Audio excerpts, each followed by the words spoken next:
Hello, Hi Rock. Welcome to our daily devotional.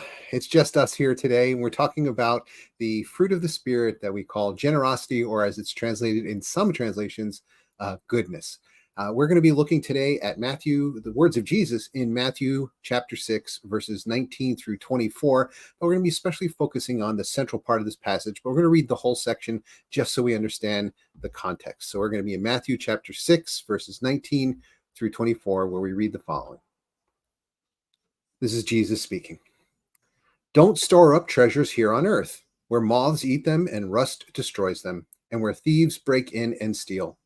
Store your treasures in heaven, where moths and rust cannot destroy, and thieves do not break in and steal.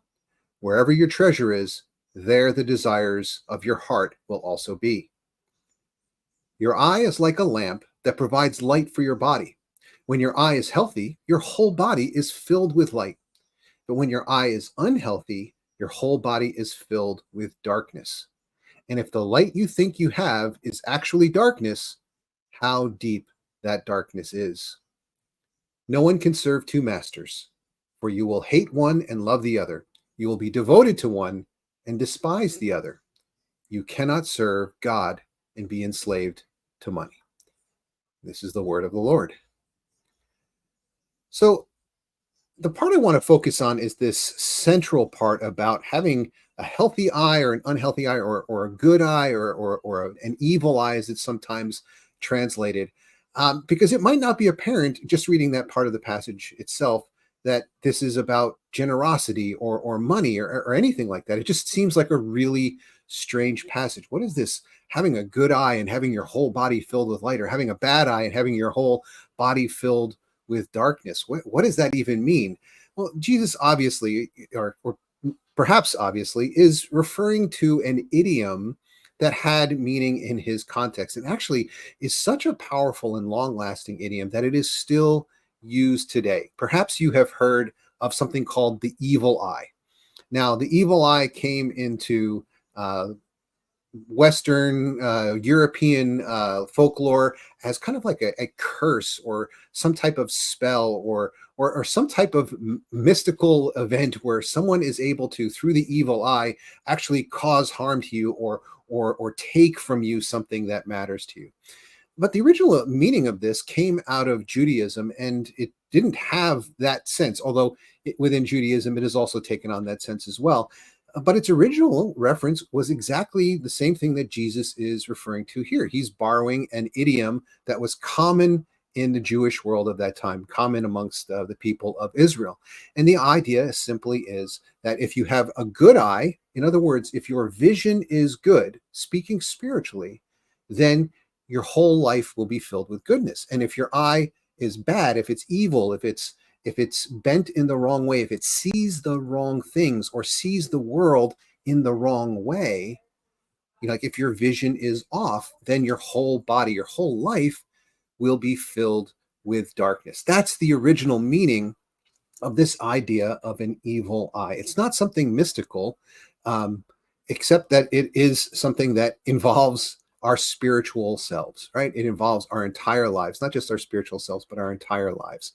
So one of the ways we can see the kind of maybe some of the origins or the background for this idiom is in another passage in the Bible. We'll take a look at that here. It's in Genesis chapter 22, verse 8. This is the story of Abraham and Isaac when Abraham is bringing Isaac up to the mountain, and Isaac is beginning to realize that there is no sacrifice. Where is the sacrifice? And Abraham has not yet told Isaac that God has told him to sacrifice Isaac. Now, God will not have him sacrifice Isaac. It's a much larger story that encompasses Abraham's entire life. But the important part here is that Isaac turns to Abraham and asks, "Father, where is the lamb for the burnt offering? Where is the sacrifice?" And Abraham's answer here is, "God will provide a sheep for the burnt offering, my son. God will provide." Some of you may have heard this translated as Jehovah Jireh, which is kind of a mispronunciation of the original Hebrew. But Jehovah Jireh became a song. It was a common phrase in Christian circles, and capturing this phrase, God will provide. But that's not actually what Jehovah Jireh means, or what God will provide actually means. Not, I mean, it's what it literally means, or not what it literally means, it's what it metaphorically means. The literal meaning is God sees, or God will see to it. The idea is that Abraham is saying to his son, God sees our situation, son. God knows our need. And because God sees, God will do something about it. God has good vision. God has the type of eyes that sees need and reaches in to bless those who are trusting in God. And so God has good vision. And Jesus is encouraging us to have a similar vision. The idea of having a good vision is to have a vision that sees the world and sees others the way that God sees them, which is to see them as they truly are. Whereas a bad vision, like, today, if you have myopia or you're farsighted or something, you have astigmatism, there's some way in which your eye does not see the world accurately. And you need to have correction to your vision. Well, that's the situation that we all are in spiritually. Our vision is not good.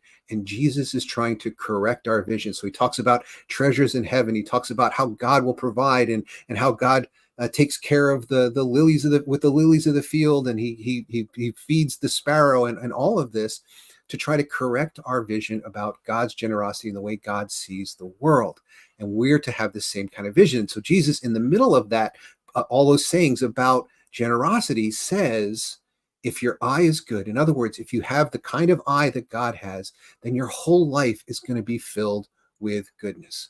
But if you have a bad vision, if you see the world incorrectly, if you see the world not as a place to be generous, but a place where you get to take from others, if you see the world as opportunities to bless yourself and not to bless others, if your vision is bad in that way, then your whole body will be filled with darkness. And then the ultimate warning is, if the darkness in you appears to be light, like if you think that the darkness that you have is light, like if you find some excuse for not being generous, if you find some excuse for advancing your own cause and putting yourself first, and you think that is good, then how dark that darkness truly is. Like, how can you possibly escape? How can you find your way out of this if you just can't even see straight?